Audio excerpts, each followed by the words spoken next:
Waalaikumsalam warahmatullahi wabarakatuh. Ya, silakan siapa yang mau presentasinya. Saya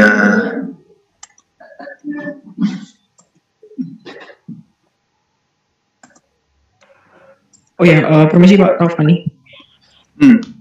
Ya, Pak, untuk materi yang waktu kemarin saya di WA oleh Pak Taufani itu kan terkait kontrak Pak. Iya. Ya, itu untuk kelompoknya kelompok mana Pak? Masih cost atau procurement atau bagaimana Pak? Ayo Kono, ayo di mana itu? Sampai lali bab berapa itu, ayo. Waduh, digolekin bukunya, ayo bapak-bapak itu, ayo. Iya, baik Pak. Loh, karo temenan. Procurement Pak. Iya. Karena masih ada kelompok yang belum maju Pak. Apanya? Karena ada satu kelompok yang sebelum procurement sebenarnya yang belum maju, tapi kalau lah ya itu. Ini sopo sing iki Delvin atau Widya ini itu di bab apa ayo? Procurement Pak. Procurement ya. Nah, ya wis, procurement itu nanti presentasi yang di procurement lebih ditekankan bisa membedakan kontrak-kontraknya itu. Ya sebentar, ini saya masih bimbingan inilah sampai RRS lurus. Pulang duluan kan? Ya wis. Ya siapa silakan duluan aja. Ya, assalamualaikum. Ya silakan. Pak, berarti ini yang procurement dulu ya, yang kelompok, kan tadi katanya Fani ada kelompok yang belum maju. Berarti benar kita dulu. Berarti benar yang procurement dulu ya. Nggih, benar. Ya wes, silakan. Oh iya, siapa ini? Matt, kuisnya kapan? Oh ya Pak, untuk kuis 2 mungkin Pak ya, itu masih belum kami diskusikan Pak. Ya sudah. Ya intinya yang dari procurement ini lebih banyak mendiskusikan terkait kontrak itu. Yang lainnya aku tambah merem aja. Yang lainnya sambil merem ya. Tapi kalau kontrak nanti saya melek itu. Siapa sing presentasi procurement nanti? Kelompok kami Pak. Oh ya, silakan ya. Nah, siap-siap dibully ya. Ya wes. Ya wes, Amri. Amri toh? Oh, Amri harus tahu ya. Ya, ayo. Oke. Iya, Pak. Sebentar, Pak.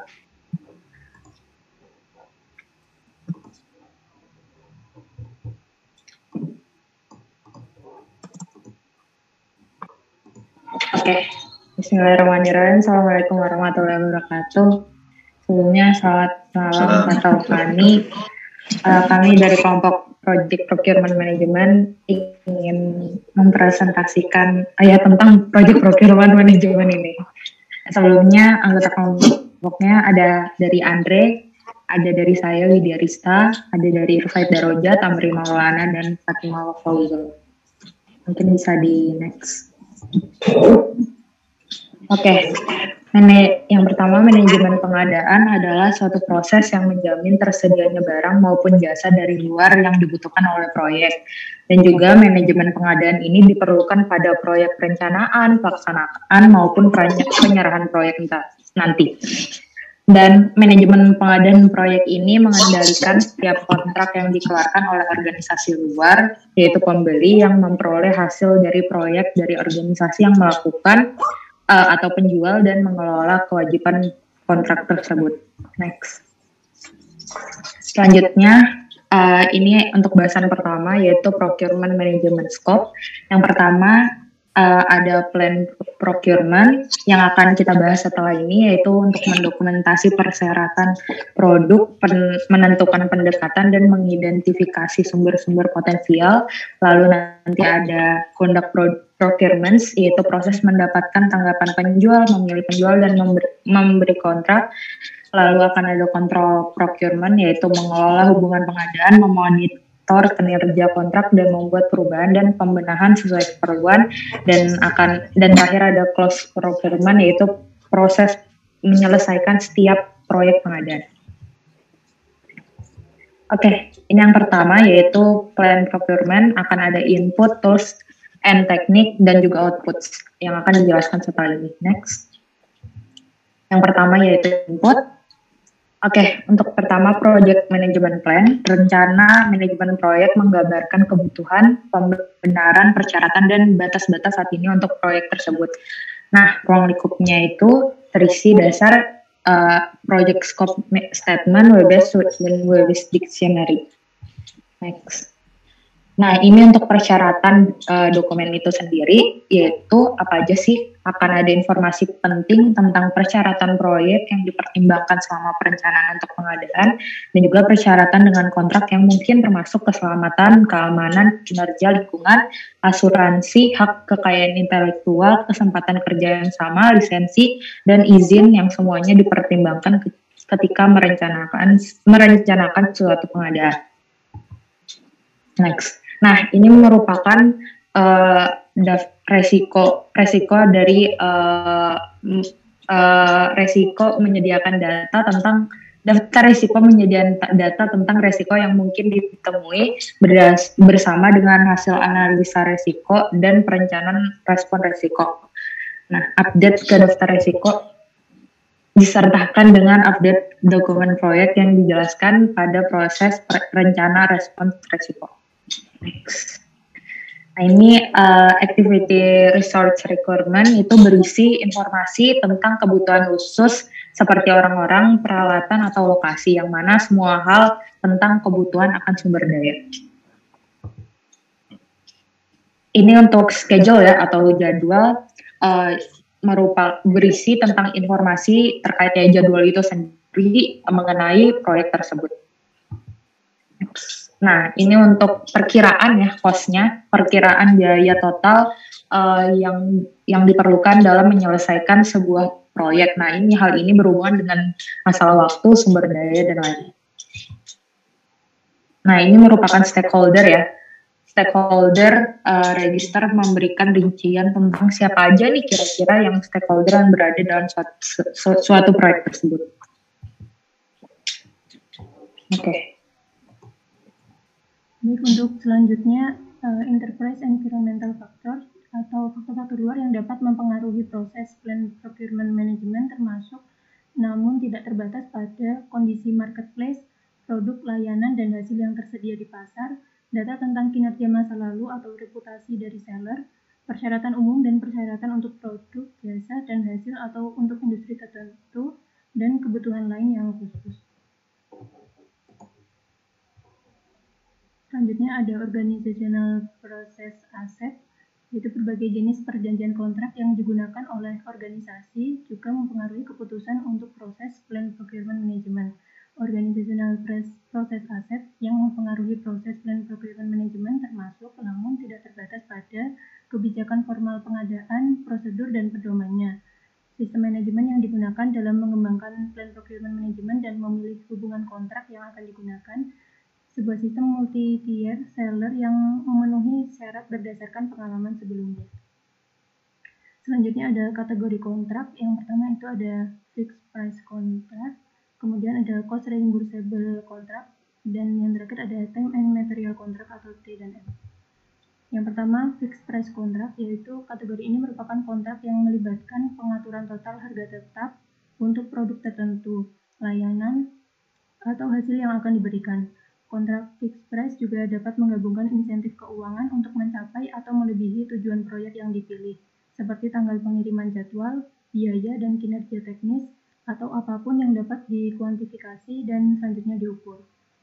Di fixed price contract ini terdapat 3 macam. Yang pertama, firm fixed price contract atau FFP, kemudian fixed price incentive fee contract atau FPIF, dan yang terakhir ada Fixed Price with Economic Price Adjustment Contract atau FPEPA.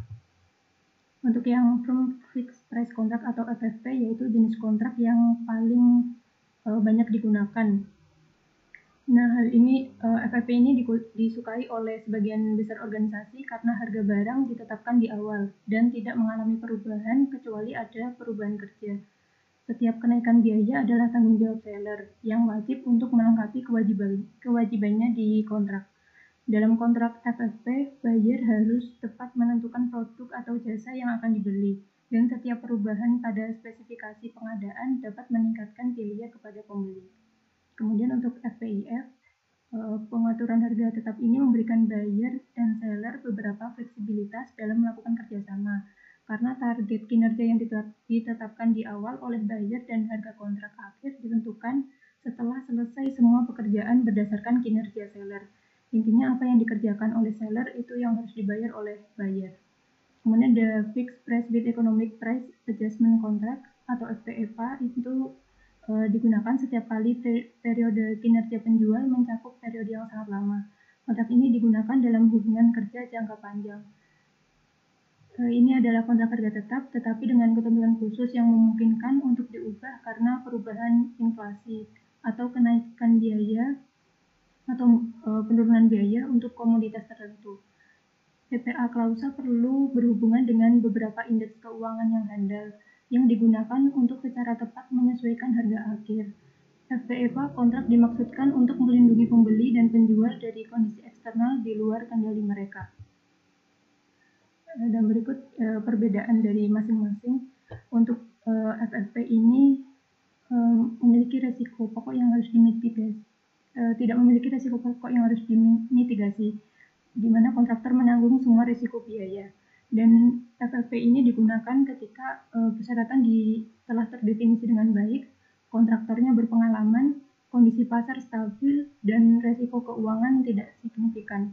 Kemudian untuk yang FPEPA ini memiliki resiko pokok, yaitu harga pasar yang tidak stabil untuk tenaga kerja atau material selama masa kontrak. Kemudian digunakan ketika harga pasar yang berisiko dapat dipisahkan dan signifikan. Risiko berasal dari kontingen di seluruh industri di luar kendali dari kontraktor. Kemudian untuk yang FPIF tidak memiliki risiko yang pasti, tenaga kerja kontrak atau kebutuhan material. Kemudian untuk FPIF ini dapat ditetapkan mencakup risiko yang paling mungkin melekat pada sifat pekerjaan. Formula bagi hasil yang diusulkan akan memotivasi kontraktor untuk mengontrol dan memenuhi tujuan yang lain. Selanjutnya ada cost reimbursable contract, yaitu kategori kontrak yang melibatkan pembayaran atau reimbursement cost kepada seller untuk semua biaya aktual yang sah yang dikeluarkan untuk pekerjaan yang telah diselesaikan, ditambah biaya yang mewakili keuntungan seller akibat dari bagusnya kinerja dari seller. Cost reimbursable contract ini terbagi menjadi 3. Yang pertama ada cost plus fixed fee contract atau CPFF. Yang kedua cost plus incentive fee contract CPIF. Yang ketiga ada cost plus award fee contract atau CPAF. Untuk CPFF itu semua biaya yang dikeluarkan untuk melakukan kontrak kerja dan menerima pembayaran biaya tetap dihitung sebagai persentase dari biaya awal proyek yang diperkirakan. Sebuah biaya dibayar hanya untuk pekerjaan yang telah diselesaikan dan tidak berubah karena kinerja penjual. Jumlah biaya yang tidak berubah kecuali perubahan ruang lingkup proyek. Untuk yang CPIF atau Cost Plus Incentive Fee Contracts, yaitu semua biaya dikeluarkan untuk melakukan pekerjaan kontrak dan menerima jasa insentif yang telah ditentukan berdasarkan pencapaian tujuan kinerja tertentu, sebagaimana yang telah diatur pada kontrak.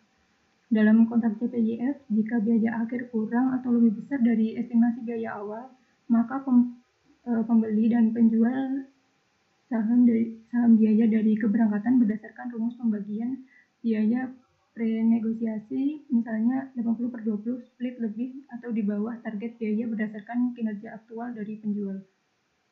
Kemudian cost plus overt fee contract atau CPAF, yaitu semua biaya yang sah namun sebagian besar biaya yang diperoleh hanya berdasarkan kepuasan kriteria kinerja subjektif luas tertentu yang ditetapkan dan dimasukkan ke dalam kontrak.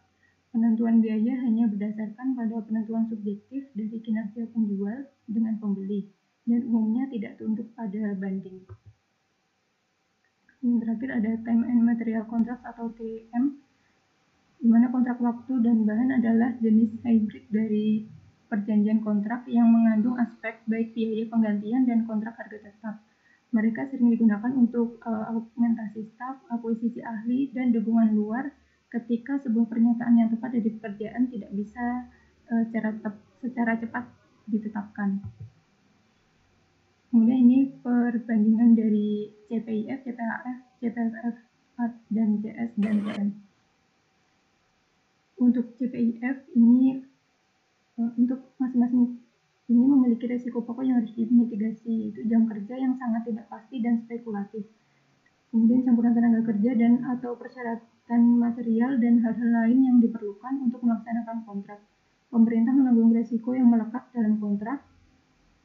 Jika biaya aktual lebih rendah dari kerugian biaya yang diharapkan jika pekerjaan tidak selesai sesuai dengan biaya perkiraan dari kinerja.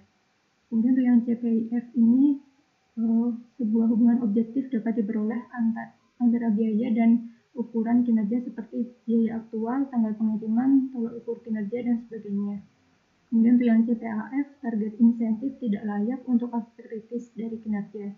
Standar penilaian dapat diterapkan secara adil, potensi biaya akan memberikan insentif yang berarti. Selanjutnya untuk CPFF, hubungan biaya dengan kinerja misalkan dengan biaya aktual tidak dapat dijalankan atau marginal utility. Selanjutnya untuk cost sharing atau CS, yaitu kontraktor mengharapkan manfaat kompensasi yang substansial untuk menyerap sebagian dari biaya atau biaya sebelumnya. Kemudian vendor adalah non-profit entity. Kemudian untuk yang time and material, yaitu tidak ada jenis kontrak lain yang cocok, misal karena digunakan saat tidak ada jenis kontrak lain yang cocok, misalkan karena biaya terlalu rendah untuk membenarkan audit atas biaya tidak langsung dari kontraktor. Selanjutnya akan dijelaskan oleh Amri. Oke, belum sampai di sini dulu. Oke.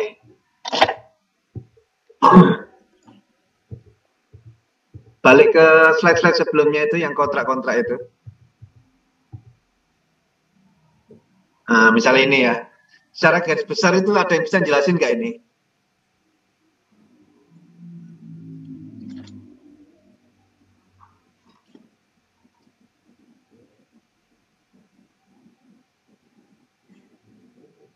Baik, untuk fixed price kontrak ini merupakan kategori kontrak dengan nilainya tetap. Jadi ciri khasnya apa kalau fixed price ini?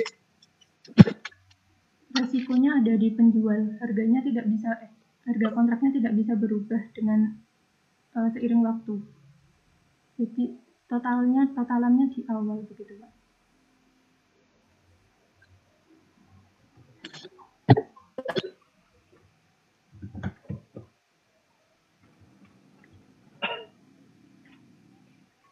Yuk.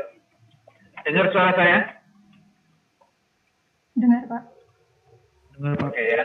Ya nggak harus Mbak ingin namanya. Fatimah. Harus Fatimah yang jawab. Ya.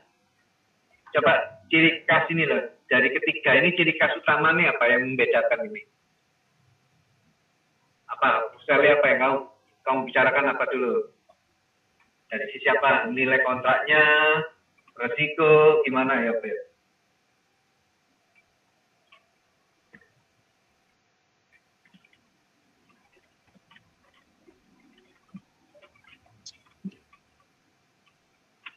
Mungkin kalau yang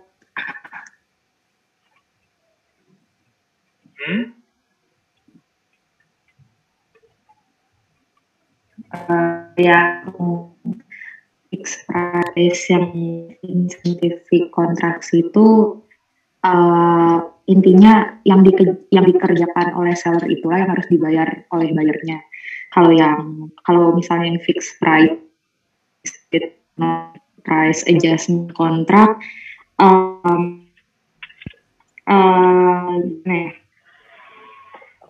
harganya tetap, tetapi nanti dengan ketentuan khusus yang memungkinkan untuk diubah karena mungkin terjadi perubahan inflasi atau kenaikan biaya gitu mungkin. Kalau misalnya yang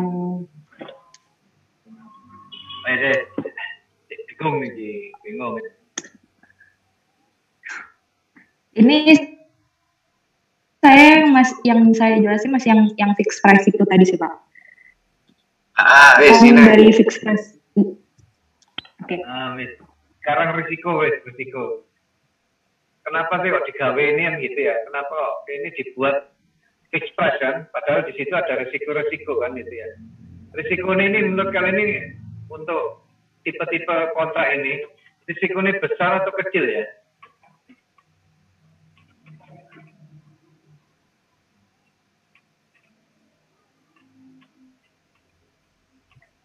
Kalau yang fix itu besar untuk kontraktor Pak, tapi kecil resikonya buat besar atau kecil? Besar untuk resikonya besar atau kecil? Besar Pak. Besar. Enggak Pak, kecil Pak. Tapi kalau misalnya secara tinjauan secara keseluruhan kecil Pak. Kalau fixed price. Kenapa sih Amri kamu bilang kok kecil itu? Soalnya kan ini kan fixed price kontraktor kan kontrak ini kan dibuat secara nilai idealnya gitu Pak. Nah, terus juga ntar juga sesuai dengan nilai intensifnya lah. Kalau misalnya kita membuat sebuah proyek gitu, baik dari cost, waktu dan timeline ya maksudnya ya. Nah di sini kayak ya dianggap ideal gitu Pak. Nah terus juga bisa diubah itu sih Pak. Kenapa resikonya kecil? Rasakan dulu. Karena ini decision kamu ini, jangan sampai keliru milih kontrak gitu ya.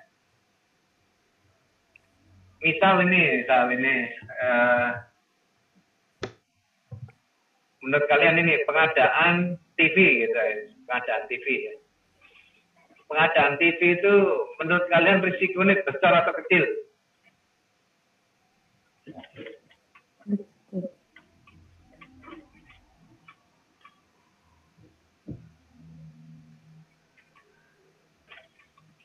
Inilah yuk. Dibuka ya lelang pengadaan TV ya 1000 unit kali. Menurut kamu itu risikonya besar atau kecil?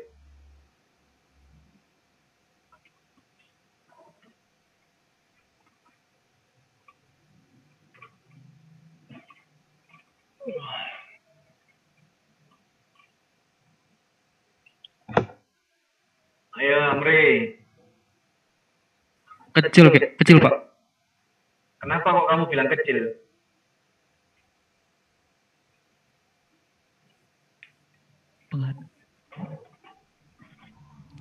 Gimana ya bilangnya? Kenapa?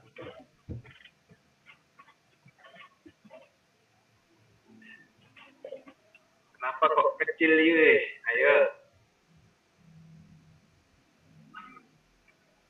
Ayo Widya, Fatima, ayo.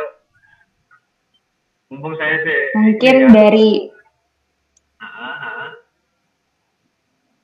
Mungkin dari segi ininya sih Pak,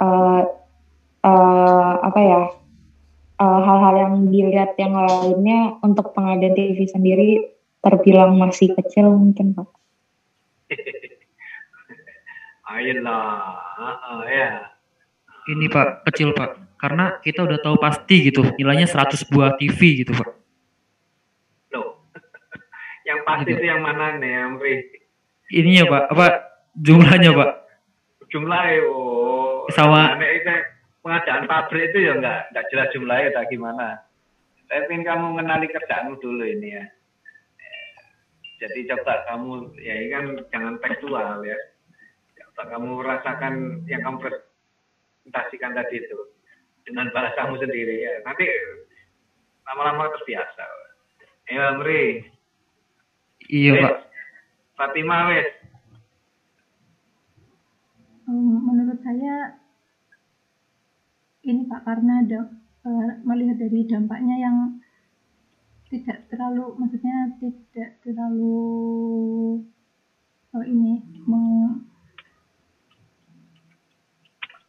yang lainnya Fatima masih nggak bisa bernapas ini ya. Ayo wes, yang lainnya gugup ini. Ayo yang lainnya apa? Nah ini ada ini apa cover boy kita ini, ayo invite ini. Dengan asumsi TV 100 unit itu tadi ya Pak, kalau untuk ownernya sendiri itu resikonya rendah Pak, karena harga yang dapat kita pantau itu sebagai owner itu sudah pasti gitu Pak, nggak bisa berubah-berubah gitu. Ada owner, ada apa? Ada owner sama ada kontraktor gitu Pak. Atau kontraktor ya, resikonya gede. Kalau kontraktor resikonya besar Pak, karena apa? Ketika semisal tadi ya asumsinya 100 TV dan ketika bahan atau untuk membuat TV itu tadi ada kenaikan harga di sana dan itu akan merugikan si kontraktor itu tadi Pak. Oh iya, adanya risiko perubahan harga itu jelas ya. Apapun pekerjaan itu jelas ada. Tapi kansnya, risikonya itu loh, kans ya, kesempatan dia naik turun harga TV itu gimana menurutmu? Ya, untuk spare part ya Pak, itu kan bisa naik atau turun ya Pak. Kalau spare partnya naik, otomatis biaya yang dikeluarkan oleh kontraktor untuk membuat TV-nya itu semakin besar Pak, dan keuntungan mereka akan semakin kecil seperti itu Pak. Kamu tahu nggak tidak dari TV itu, Ismail? Ya, hanya kayak spekulasi sih Pak gitu. Pengadaan mie ayam wis harga mie ayam itu konstan kok enggak menurut wis ngono wis. Pengadaan TV kemuluan wis. Pengadaan 1000 porsi mie ayam. Iku ya apa iku risikone gede apa cilik?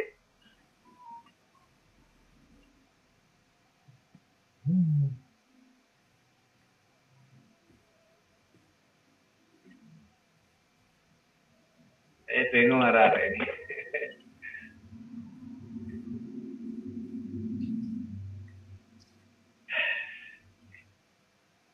Bro, ya apa bro?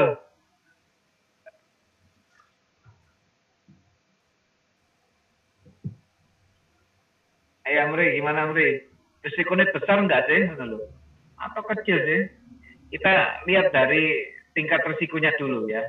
Tidak melihat nanti risiko ini ditanggung siapa. Risikonya besar atau kecil gitu loh.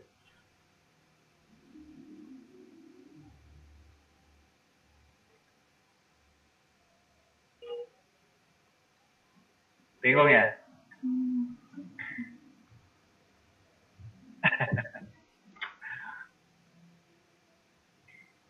Ya po, Widya.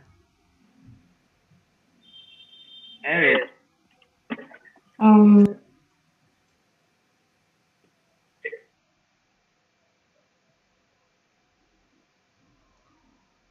Durung iso rasakno ya, kok asam rasak ini ya.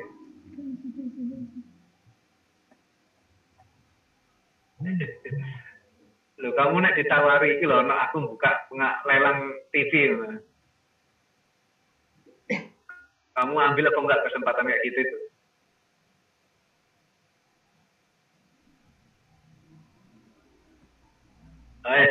Lelang engineering misalnya, pekerjaan engineering gitu. Kan ini EPC ya, Engineering Performance Construction. Dibuka lelang engineering gitu. Dikongkon gawe PFD, proses flow diagram, kontraknya gitu. Ayo, kontraknya bikinan PNID, PFD itu risikonya besar atau kecil?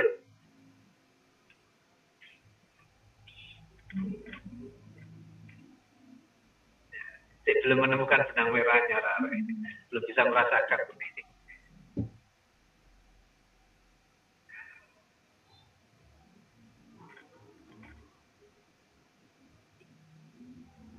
Engineering masuk karo kan? Dikon desain itu loh, kerjaan desain itu. Desain alat gitu itu risikonya besar atau kecil ya itu.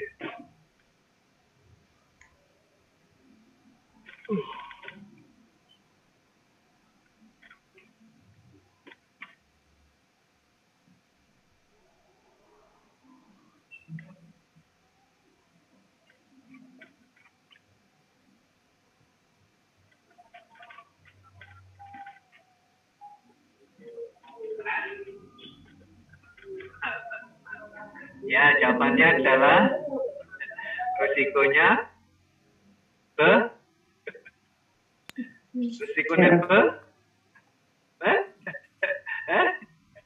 berbahaya, apa? Resikonya apa? Amri. Wah, ya apa iki ngomong wis kate lulus jare ini, wah.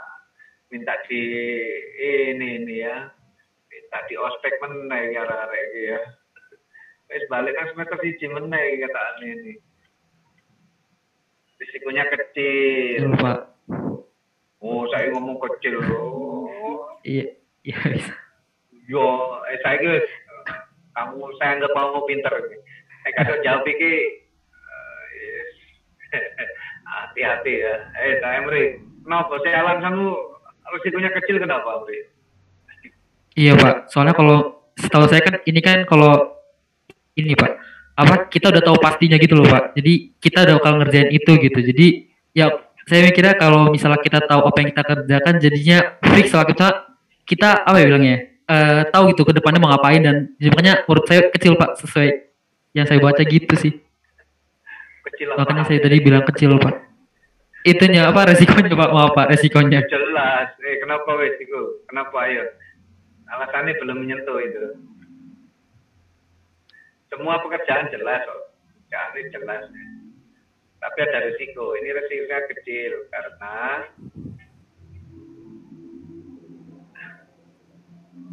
kenapa Fatima? Risikonya kecil kenapa?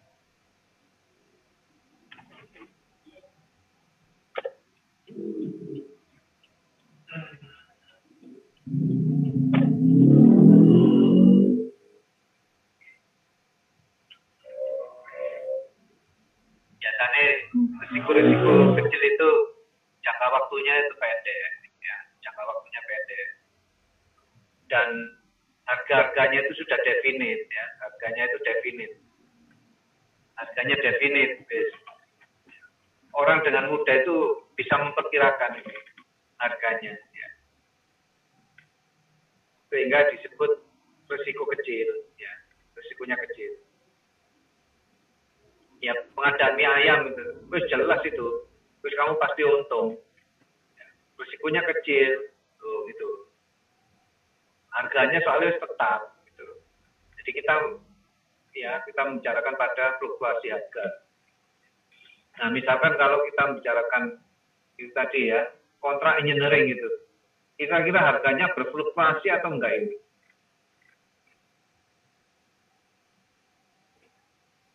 Nah, kamu nanti kan ada itu, bikin PFD dan seterusnya.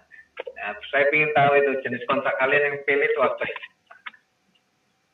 Kamu kan nanti berkontrak ini, kalian sebagai kontraktor, mengontak dosennya sebagai konsultan, misal ya. Nah, konsultan engineering ini kamu kasih kontrak gimana? Dan itu, kamu kasih fixed price atau yang mana, reimburse caranya di situ. Nah, dilihat dulu dari risiko.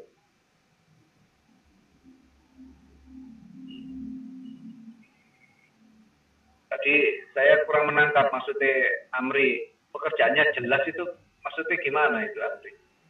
Oh iya Pak, maksudnya ya ya tadi sih ngomongin sama waktu juga sih Pak. Ya maksudnya gitulah intinya kita gimana ya bilang begitulah gitu. Jawaban.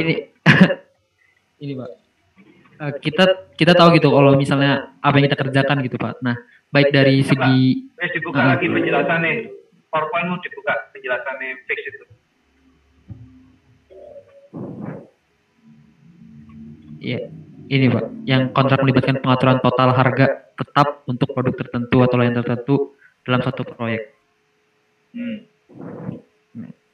Kata kunci di situ, kalimat pertama itu apa? Ketok apa? Yang paling aturan total harga tetap Pak. Harganya tetap ya. Fluktuasinya rendah ya, makanya orang bisa memperkirakan keuntungan ya. Meskipun keuntungannya kecil nggak apa-apa, diambil aja gitu. Nah, sudah kelihatan harganya segitu, terus kamu bisa memperkirakan margin saya itu sekian. Ya. Nah di situ tidak hanya produk, coba di situ ada produk, selain itu apa?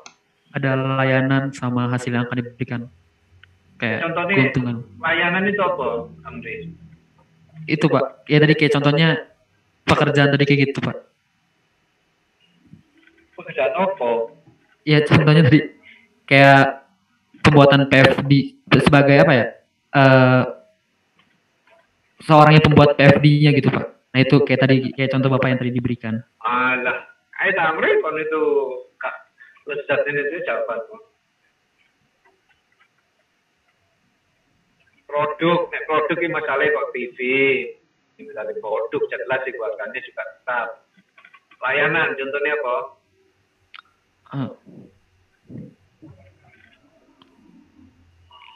Asuransi Pak. Asuransi. Iya, jasa ini namanya jasa konsultan gitu itu loh, Amri. Oh.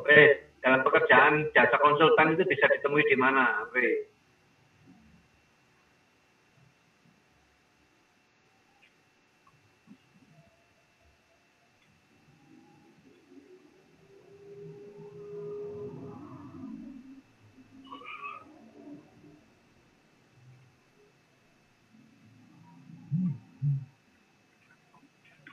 Jasa konsultan ditemukan di mana? Wid, apa Wid?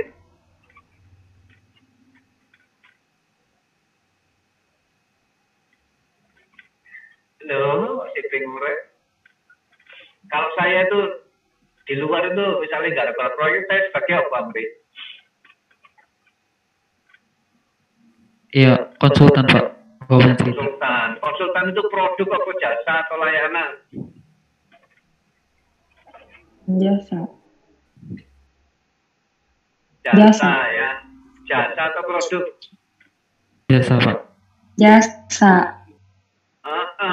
Jasa panggilan ya. Saya itu pria panggilan ya, Amri ya. Dipanggil sana berangkat, panggil sana berangkat. Itu jasa. Nah, orang ngontrak ya manggil saya itu kira-kira reimburse atau fixed price gitu loh. Emri, ya apa?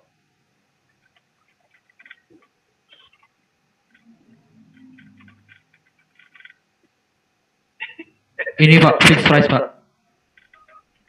Fixed price. Iya. Price.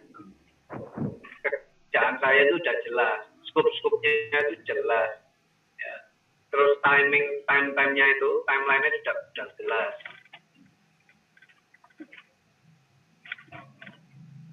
Ya. Dan kata kunci lagi itu, ya, biasanya yang risiko kecil itu waktunya itu pendek. Ya. Waktunya pendek. Di sini kamu ada variabel waktu nggak ini penjelasanmu? Ada Pak. Kayak maksudnya kayak ini tanggal pengiriman jadwal gitu Pak. Itu semua ada. Oh iya. Yang saya tanyakan ini periodenya ya. Periode saya sebagai konsultan itu pendek atau panjang gitu.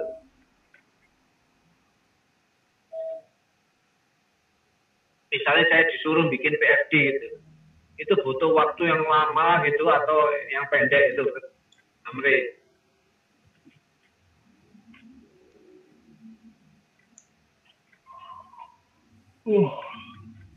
Saya sih kurang tahu Pak kalau misal pembuatan PFD, tapi kalau misalnya biar tidak ada inflasi ataupun kenaikan itu jadi pakai fixed price. Jadi itu Pak singkat Pak.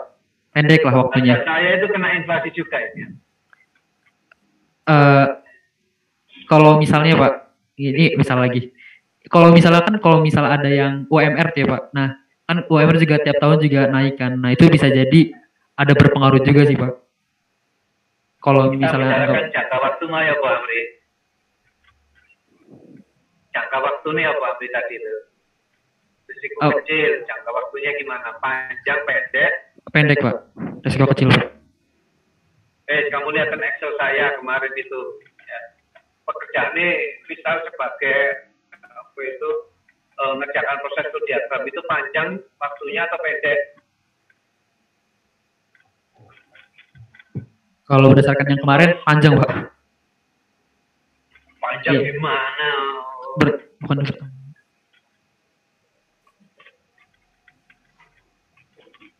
Waktunya pendek konsultan itu ya. Kamu dikasih waktu misalnya 1 bulan, 2 bulan, desain, disuruh mendesain ya. Nah itu ada ciri khasnya ya, ciri khasnya 1 ya. Risikonya kecil, ya, risikonya kecil. Yang kedua jangka waktunya pendek apa panjang? Kalau fixed price itu pendek, Pak. pendek ya. Oke, dari situ sebenarnya kamu sudah bisa menarik benang merahnya. Ya. Kamu lihat kan misalnya apa itu desainer engineer-nya itu.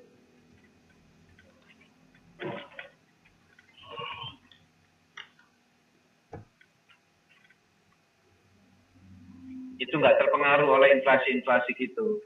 Karena waktunya dia dikasih maksimum ya 2 bulan ya. Kalau lebih dari itu ya nggak mungkin, nggak becus ini konsultannya gitu.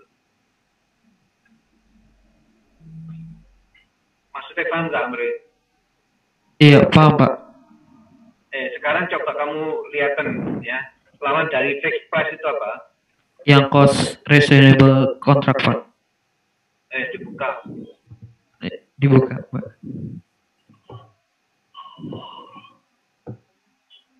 Ini, Pak. Ya ini cost reasonable contract. Reimburse. Ya reimburse, Pak. Apa? Reimbursable.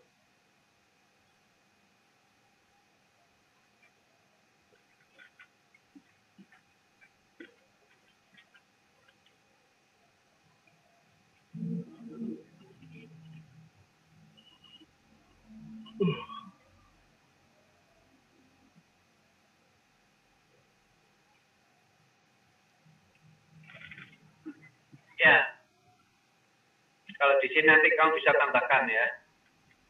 Tadi yang kita bicarakan adalah risiko, tingkat risikonya besar atau kecil. Terus kemudian jangka waktunya. Baik, Pak.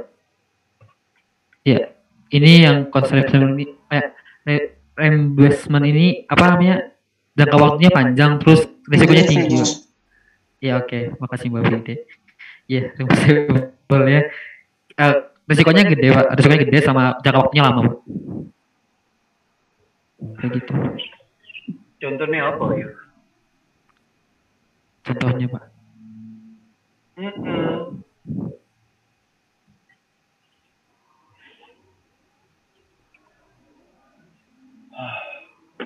Ini Pak pembuatan proyek dari awal sampai akhir, Pak.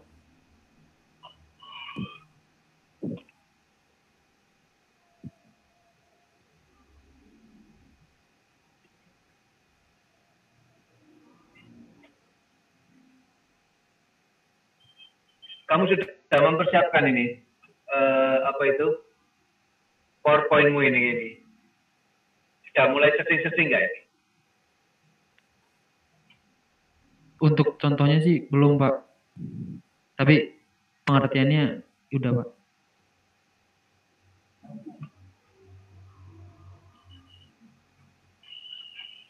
Ya, ini lawannya fixed price ini ya. Lawannya fixed price.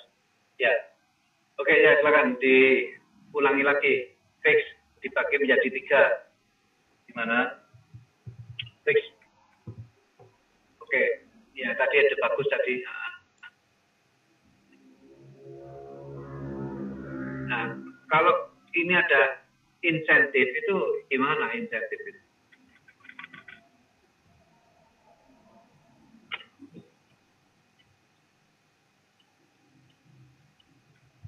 Yang fixed price incentive with incentive fee contract. Ya. Jadi nanti inti pokoknya yang dikerjakan oleh seller itu yang harus dibayar oleh buyernya nanti. Ini yang ada ini adalah pemberi kerja, owner, dan kontraktor. Bid. Ayo coba gimana?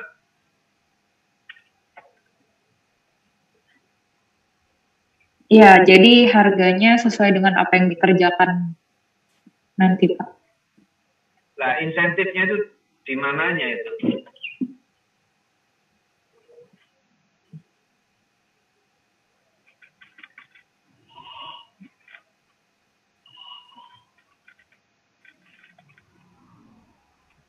Setelah semua pekerjaan diselesaikan oleh kontraktor, Pak. Gimana? Setelah semua pekerjaan diselesaikan oleh kontraktor. Terus? Dia baru dikasihkan insentifnya sebagai kompensasi dari pekerjaan yang telah dilakukan oleh kontraktor. Ya, semua seperti itu ya. Cuma saya tanya dulu, kapan saya diberikan insentif? Coba kamu pikir gitu. Ketika itu, Pak. Ketika kinerja kontraktor itu dirasa sangat memuaskan gitu, Pak. Lalu diberi insentif oleh owner itu. Mungkin gini sih Pak, kalau untuk yang fixed price insentif di kontrak ini, jadi nanti dalam kontrak ini itu nanti insentifnya akan diberikan apabila tujuan dari proyek ini tuh udah terpenuhi gitu Pak. Jadi mungkin jadi nanti misalnya tujuan proyek tersebut ini umumnya kan berupa biaya, terus jangka waktu, terus atau kinerja teknisnya kan. Nanti baru biaya akhirnya ditentukan kalau misalnya setelah proyek itu selesai. Dan atau juga bergantung pada mungkin kinerja dari kontraktornya nanti. Izin nambahin Pak. Kata kuncinya itu kinerjanya ini. Ya. Kontraknya fixed price, tapi kalau dia perform ya bisa kualitasnya menjadi lebih baik. Ya, bisa seperti itu. Kemudian bisa lebih cepat, gitu ya. Nah ini masuk fix. Paham nggak maksudnya?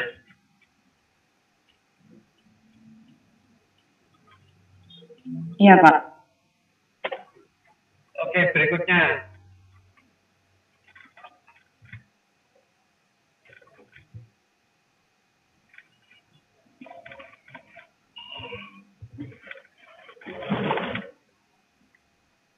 Loh enggak, yang kolom tadi itu loh.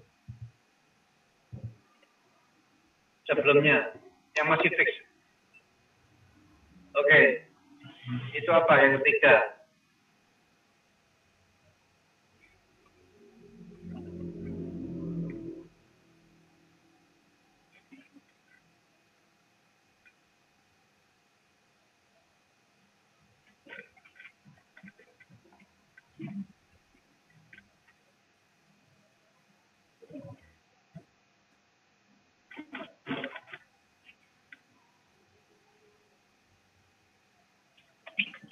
Bagaimana Pak? Mohon maaf. Yang ketiga ini ya? Yang price with economic price adjustment contract ya Pak.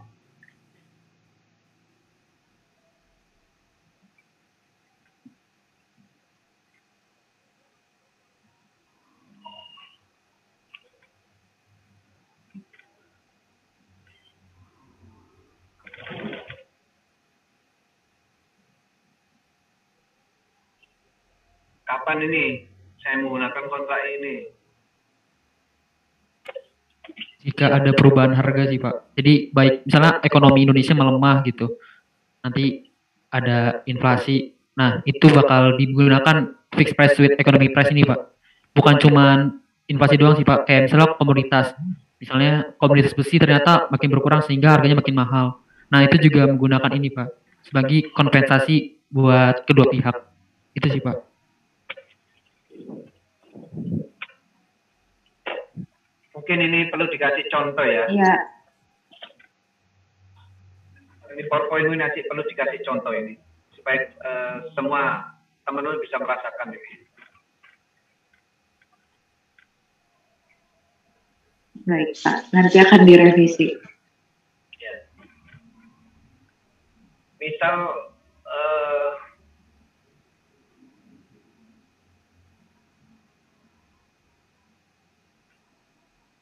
misal yang fix tadi itu ya, itu risikonya itu dominan di mana risiko?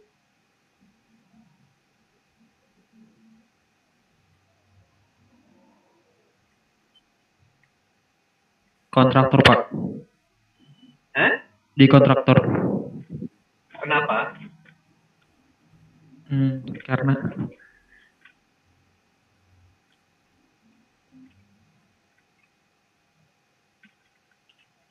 Karena ini Pak, jadi kan pengadaannya disiapkan oleh kontraktornya Pak.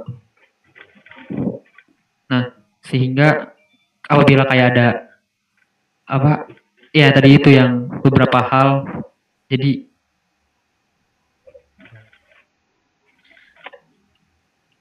lebih ke kontraktor. Kenapa? Karena tadi kan pengadaan dibuat oleh kontraktor itu sendiri, sehingga ada beberapa hal yang kayak di luar nilai fix price-nya ini sih Pak. Jadi begitu.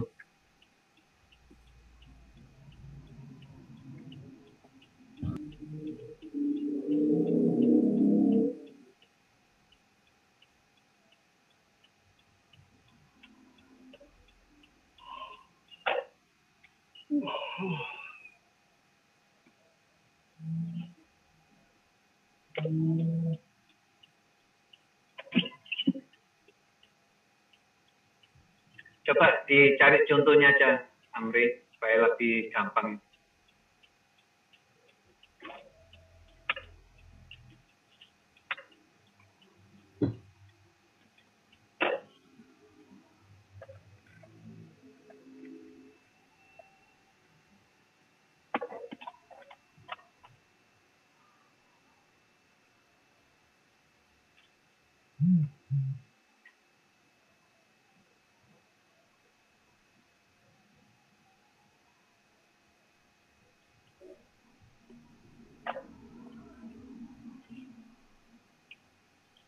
Saya cari sebentar Pak. Ya, silakan.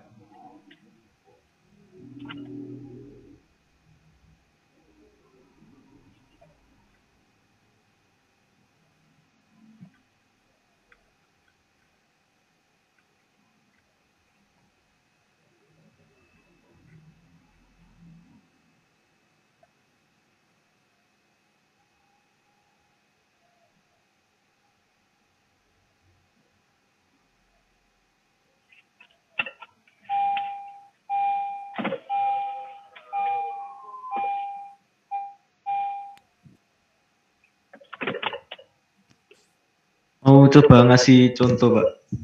Ya, silakan. Semisal kita sebagai kontraktor disuruh desain heat exchanger ya, Pak. Itu dengan efisiensi 70% semisal.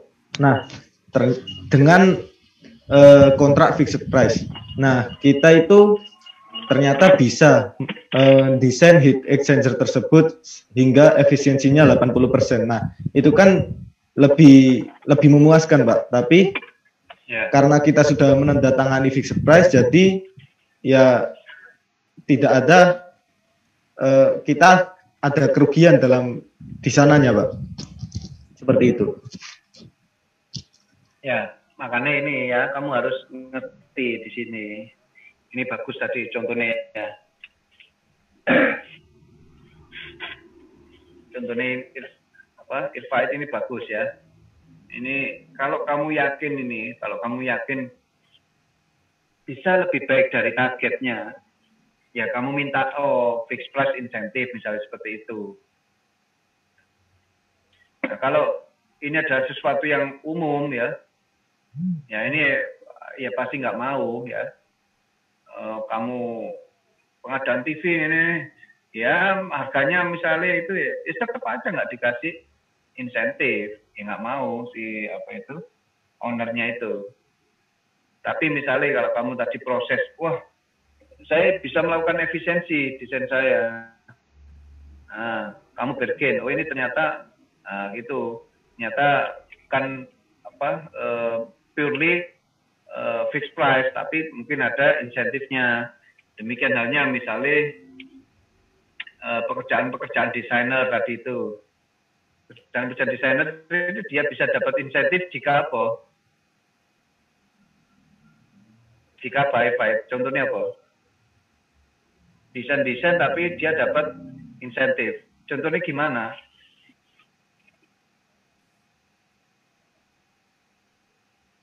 Hasilnya lebih memuaskan, Pak.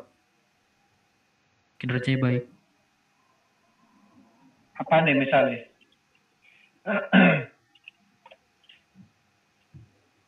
Memuaskan di mananya?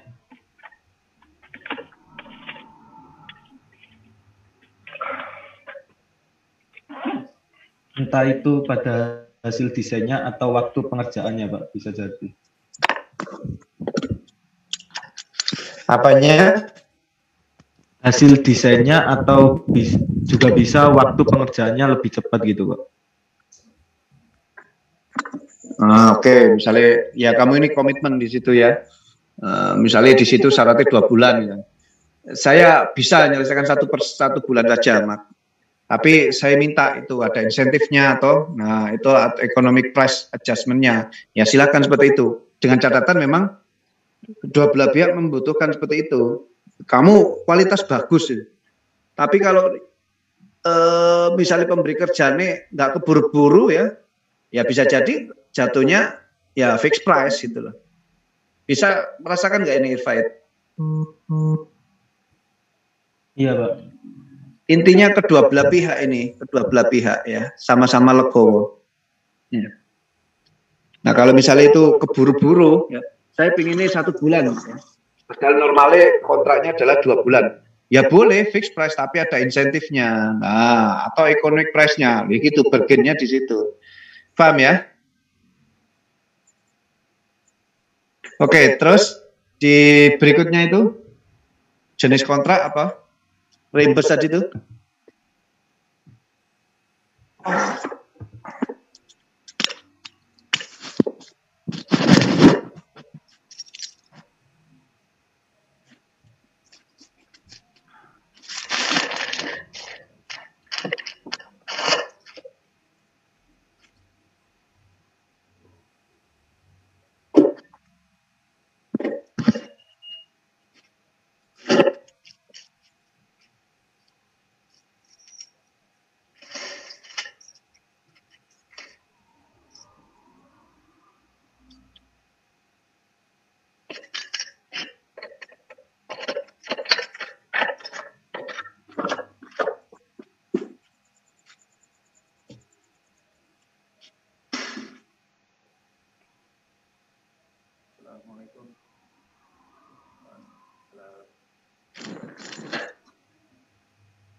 Ya, yang reimburse gimana? Oh, kalau yang ini mungkin nanti untuk jumlah pembayaran ke kontraktornya itu berdasarkan biaya realnya nanti yang udah dikeluarkan untuk yang dikeluarkan untuk si kontraktornya nyelesain proyeknya mungkin Pak. Tapi nanti ditambah sama yang fee untuk untuk untungnya si kontraktor itu.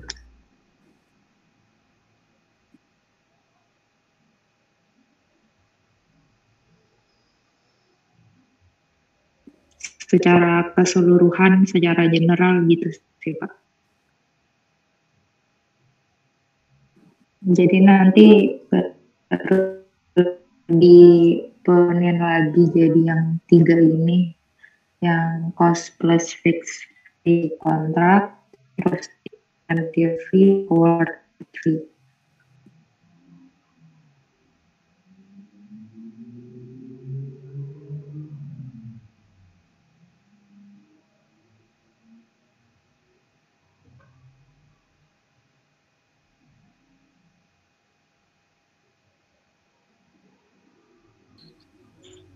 Suaranya kok tadi nggak sempat dengar saya, putus-putus.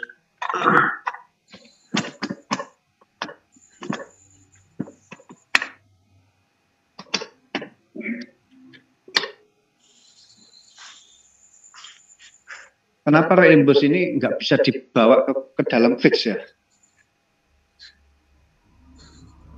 Halo Pak. Kenapa kontrak cost reimburse ini? Kenapa kok reimburse ini nggak bisa dibawa ke dalam fix ya?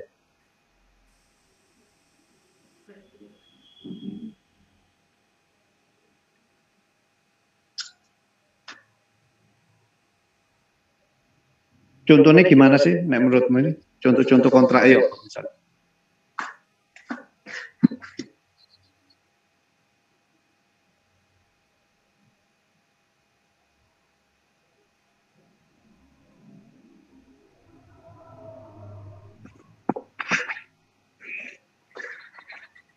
Ya, ini kelompok nanti ini seperti yang biasa ya. Jadi bukunya itu bagus, hanya saja nggak ada contohnya. Nah, kamu kasih contoh ini, contoh-contoh semua nih, jenis-jenis kontrak kasih contoh.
Halo Pak.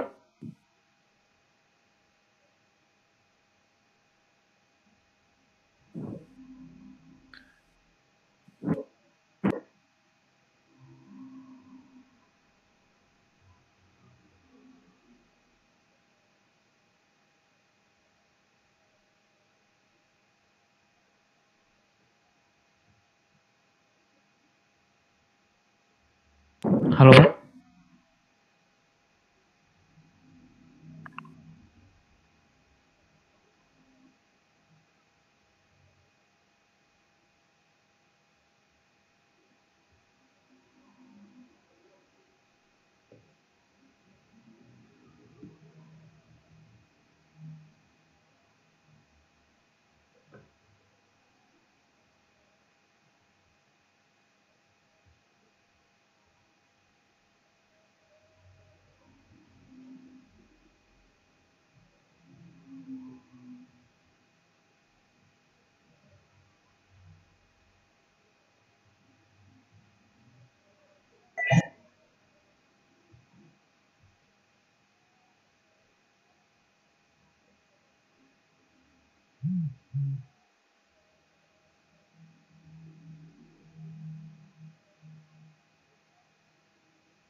Iya, gimana?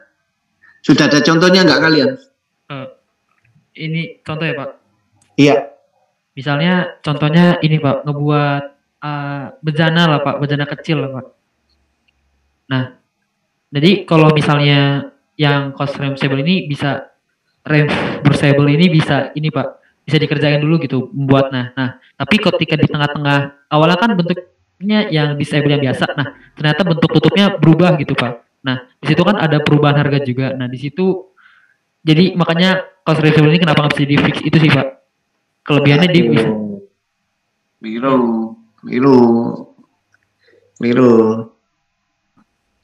Jadi speknya itu definite ya, jelas definite. Hanya saja ini ada uncertainty itu loh, ada uncertainty, ada ketidakpastian ya, ada ketidakpastian dalam misalnya apa itu jangka waktu dan seterusnya ya. Nah, makanya itu nggak bisa ya, nggak bisa dibawa ke fix ya, karena di sini jangka waktunya biasanya kalau reimburse itu pekerjaan-pekerjaan yang lama ya, terus kemudian risikonya tinggi seperti itu. Nah itu nggak bisa difixkan ya. Kalau difixkan kamu dampaknya ya coba bayangin, ada uncertainty ya, sing rugi kira-kira kalau dibawa ke fix itu siapa ini nanti? Ownernya gitu ya, ataukah kontraktornya? Sama-sama ini gak jelas sih ya.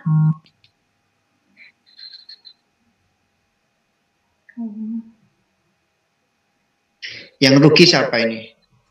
Ini kerjaan-kerjaan kos dibawa ke fix gitu ya, dibawa ke jenis kontrak fix gitu ya. Kira-kira yang rugi siapa? Kontraktornya Pak. Kontraktornya. Nah seperti itu. Nah sekarang kamu tinggal cari contohnya kerjaan apa. Paham maksudnya Amri ya?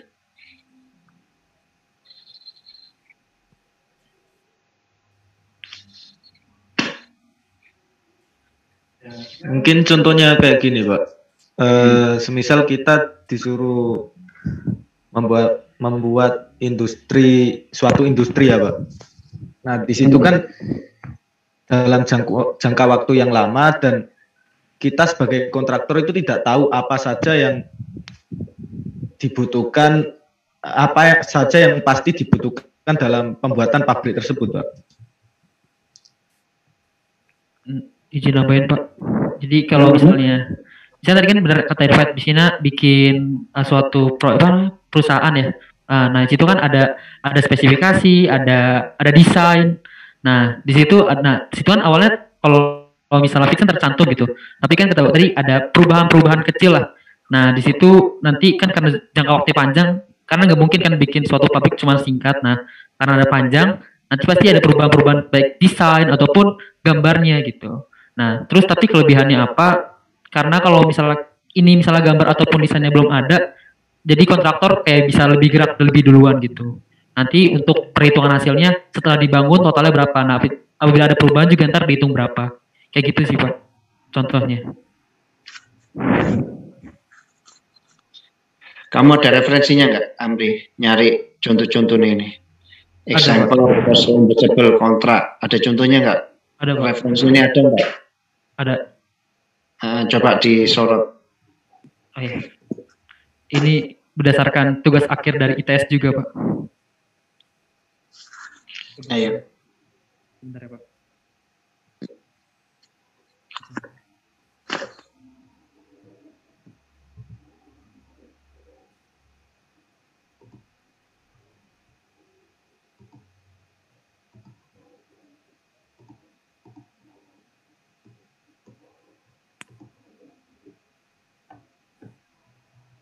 Nah, ini Pak.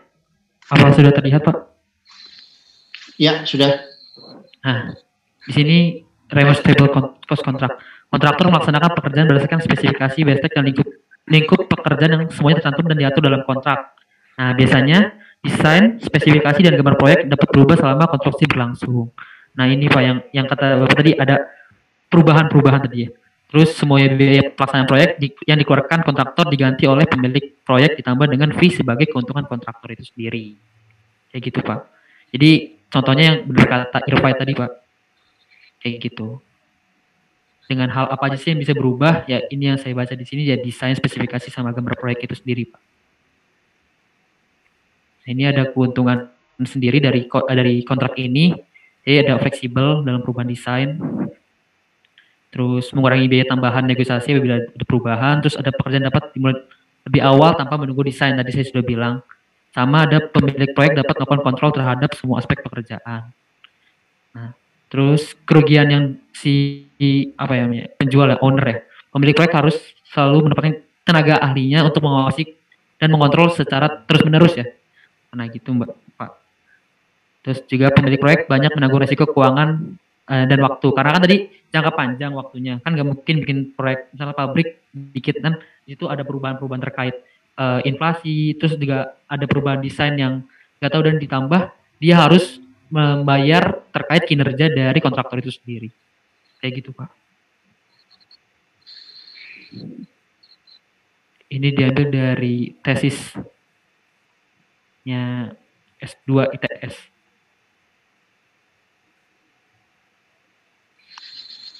Departemen mana ini? Bentar ya Pak, saya cek di atas.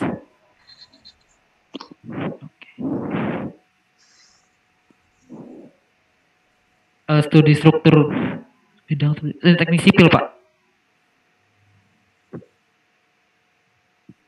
Ini Pak. Teknik sipil. Nih Pak, jurusan teknik sipil. ITS tahun 2016 Pak.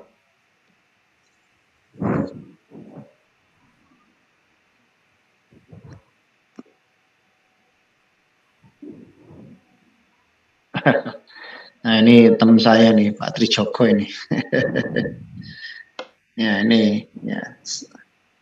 Oke ya, beliau ini juga ngajari manajemen proyek ini. Tapi di teknik sipil ya. Oke, ya wes. Nah tinggal kamu nanti kasih contoh masing-masing tadi itu. 1 ada 3 kasih contoh. Ini ada 3 dikasih contoh, paham ya? Oh, paham Pak, terima kasih Pak. Nah, kasih contoh yang jelas gitu loh. Ya ini yang pastian 1 risikonya besar, jangka waktunya panjang gitu. Ya, risiko besar, jangka waktu panjang. Oh kayak gitu itu sudah jelas itu. Oke, berikutnya.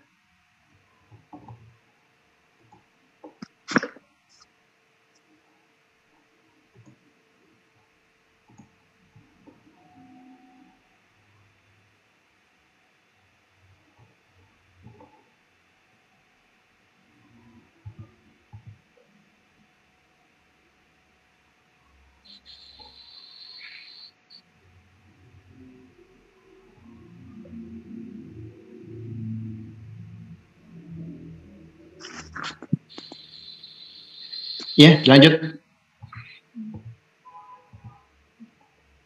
Tuh, enggak, yang tadi itu loh, kontrak ketiga. Yang time tadi lagi.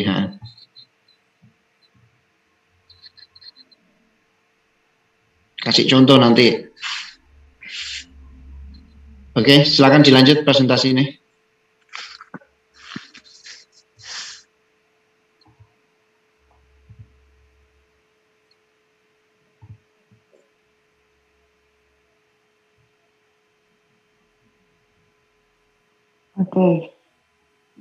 Oke, lanjut dari sini ya.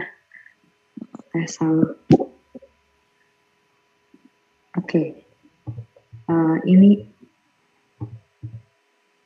nah ini untuk, nah ini untuk tulisan tekniknya.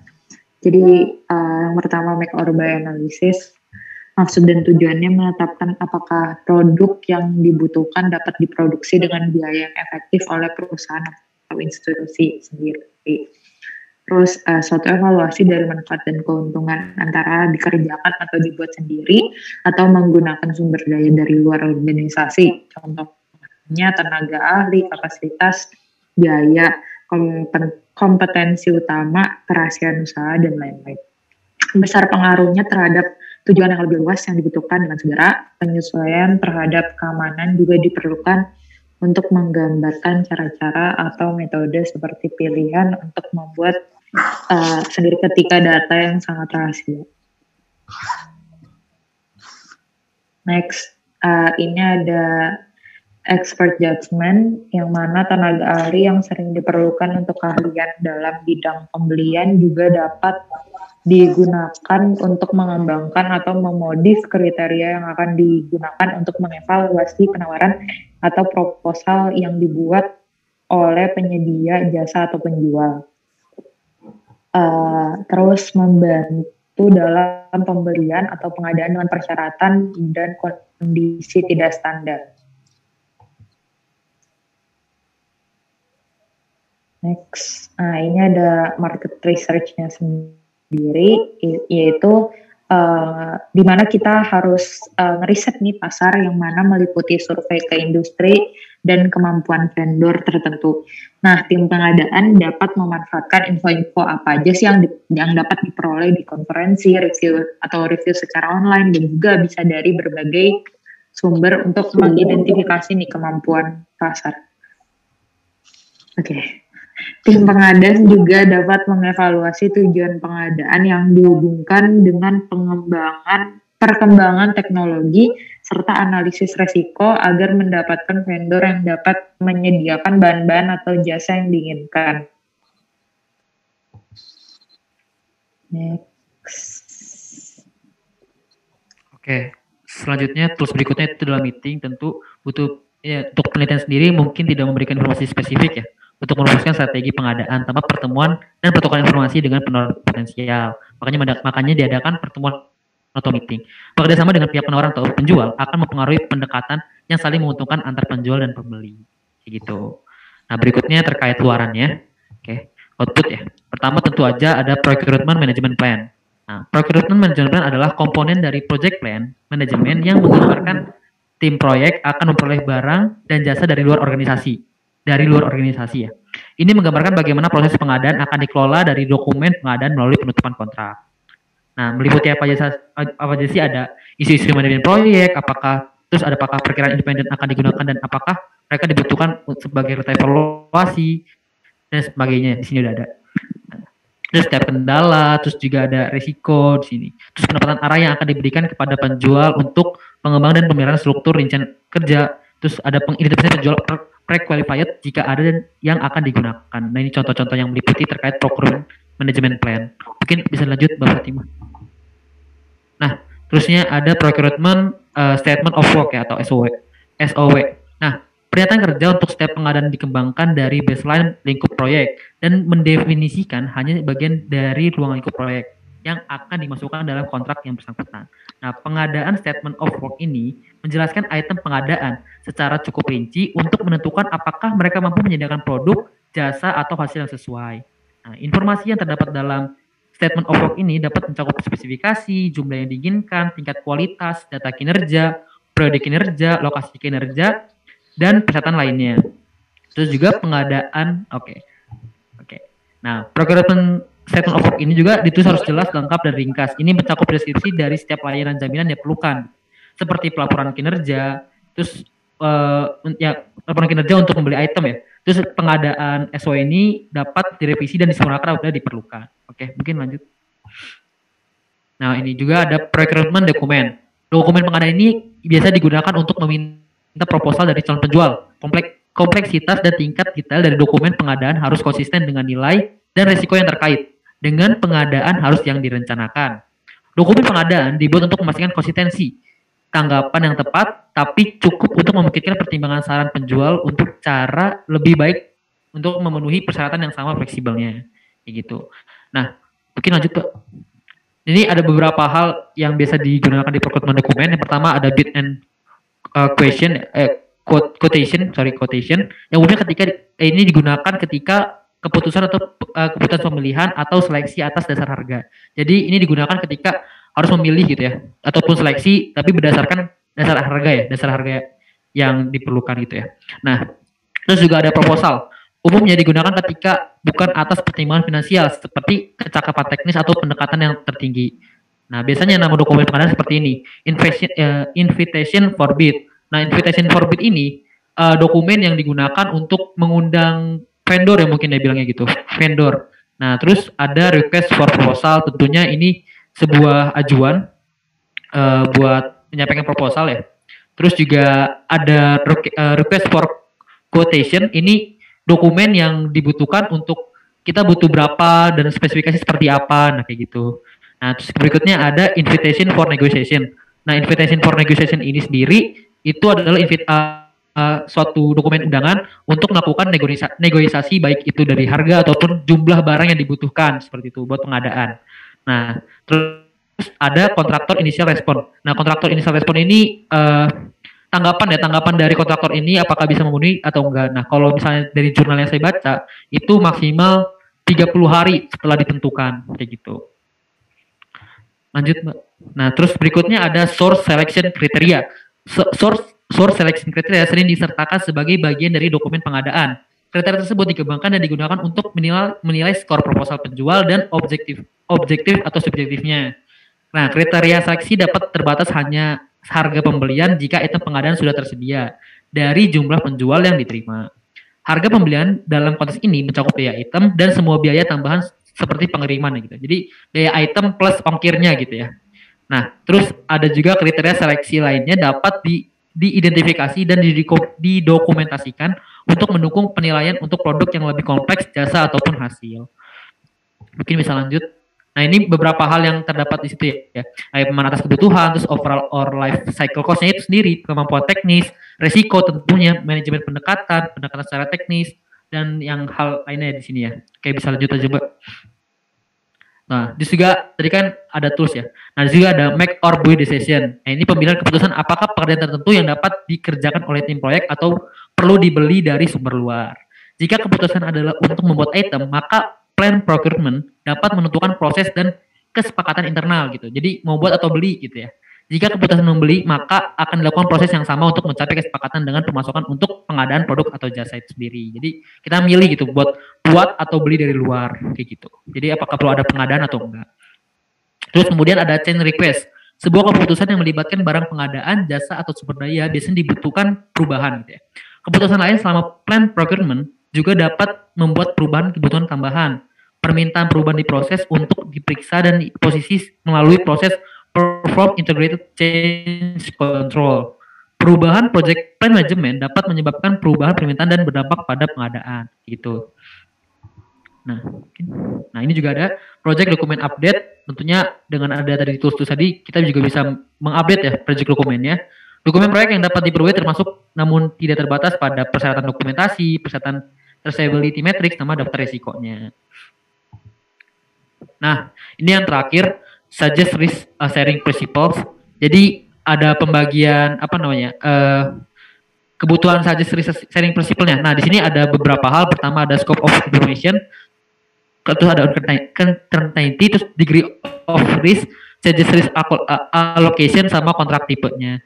Nah, jadi kalau misalnya kita ambil kontraknya CPPF ini, cost CPPF.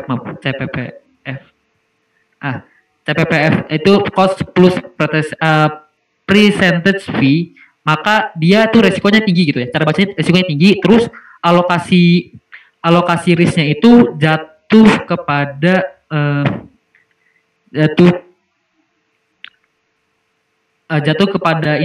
pada ke pembelinya atau owner itu sendiri gitu. Nah, terus juga untuk skopnya kecil gitu ya, skopnya kecil atau bisa dibilang nggak besar gitu ya, nggak satu proyek gitu, nggak satu perusahaan atau pabrik kecil gitu ya. Terus juga semakin ke kanan itu skopnya informasinya sampai komplit, lama berarti ya, komplitnya kelar gitu. Terus risknya kecil tadi, terus ini kontrak yang dipakai kita pakai FFP yang fix tadi itu. Nah, maka risk yang akan dialokasikan secara besar ke arah kontraktornya kayak gitu. Jadi risk yang besarnya di kontraktornya gitu ya. Kayak gitu. Buat ngebahas tadi apakah pakai FFP atau pakai cost yang itu. Nah, pakai yang cost yang tadi sebelumnya itu. Nah, mungkin lanjut ke conduct procurement.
Oke, baik. Lanjut ke conduct procurement ya.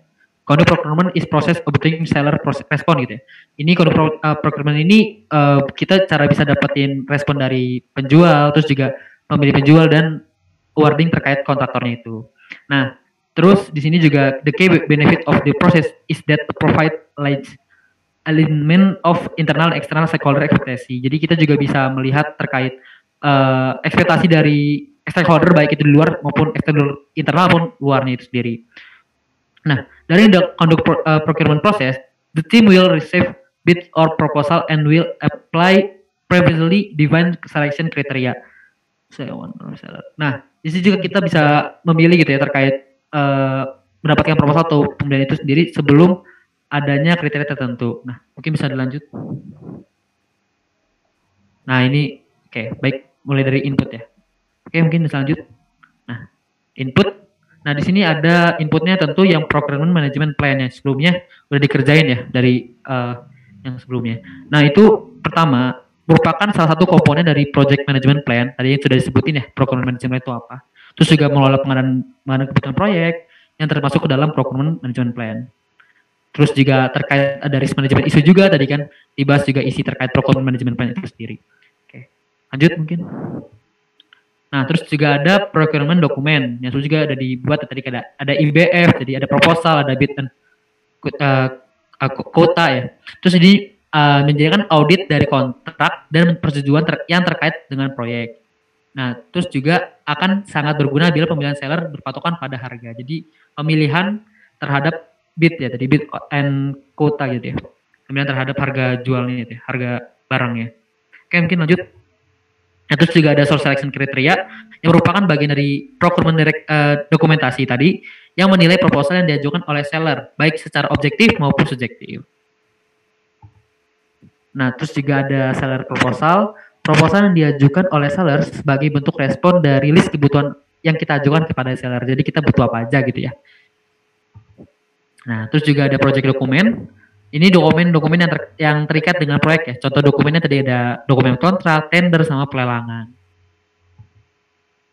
Terus juga ada make or buy decision, pengambilan keputusan dari proposal-proposal yang telah diajukan oleh seller dan juga mengarah untuk tercapainya kesepakatan dengan seller.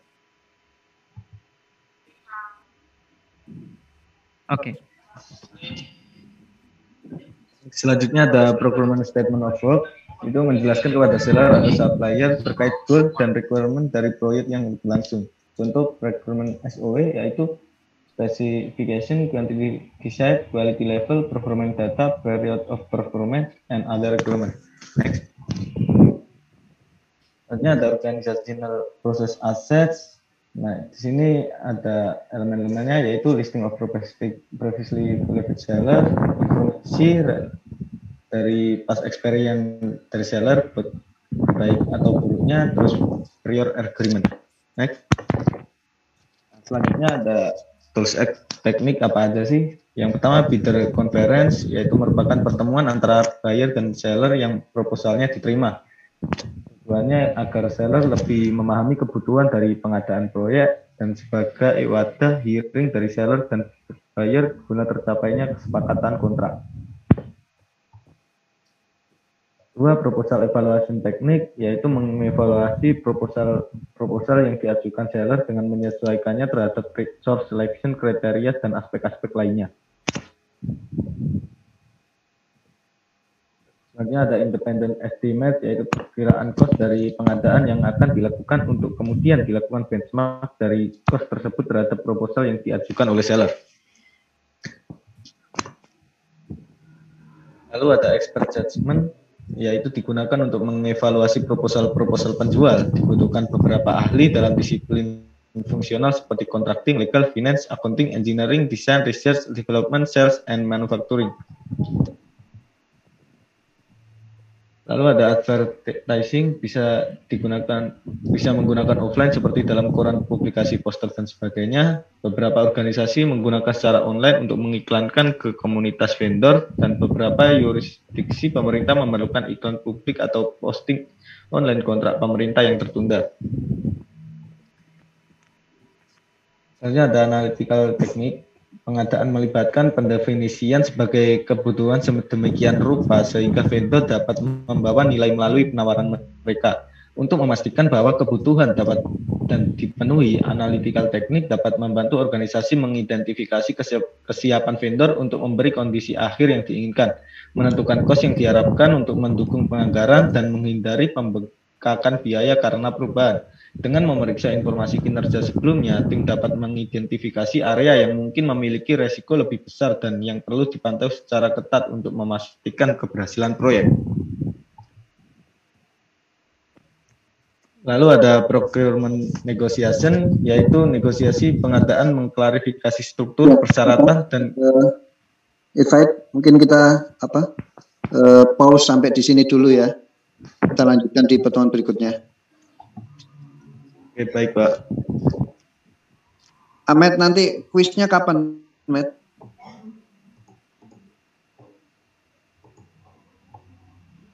Mohon maaf, masih belum didiskusikan, Pak. Ya, ya itu tadi ya segera aja supaya ada kuis 2 biar enggak bentar lagi kan kamu mau itu loh kok EAS itu loh. Jadi kuis 2 harus segera itu. Maksudnya paham, Ahmed? Ya, baik Pak. Untuk materinya bagaimana Pak ya untuk yang diujikan? Ya wes itu kurva S itu. Kemarin Excel itu loh. Oh iya, baik Pak. Ya, jadi nanti kamu tak suruh bikin kayak gitu itu. Nanti ada soalnya.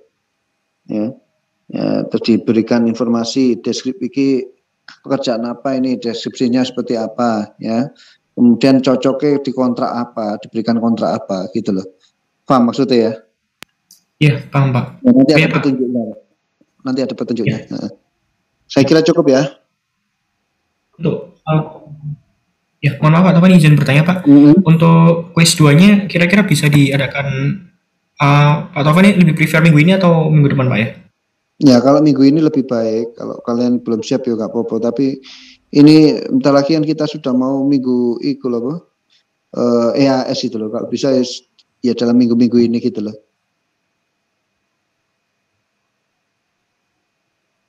Atau Jumat ini ya.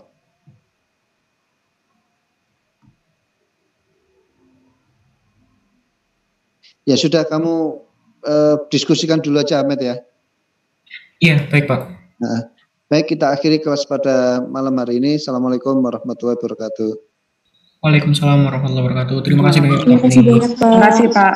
Ya, jangan lupa nanti ditambahin contoh-contohnya ya, Ahmed ya. Iya Pak. Baik, Pak.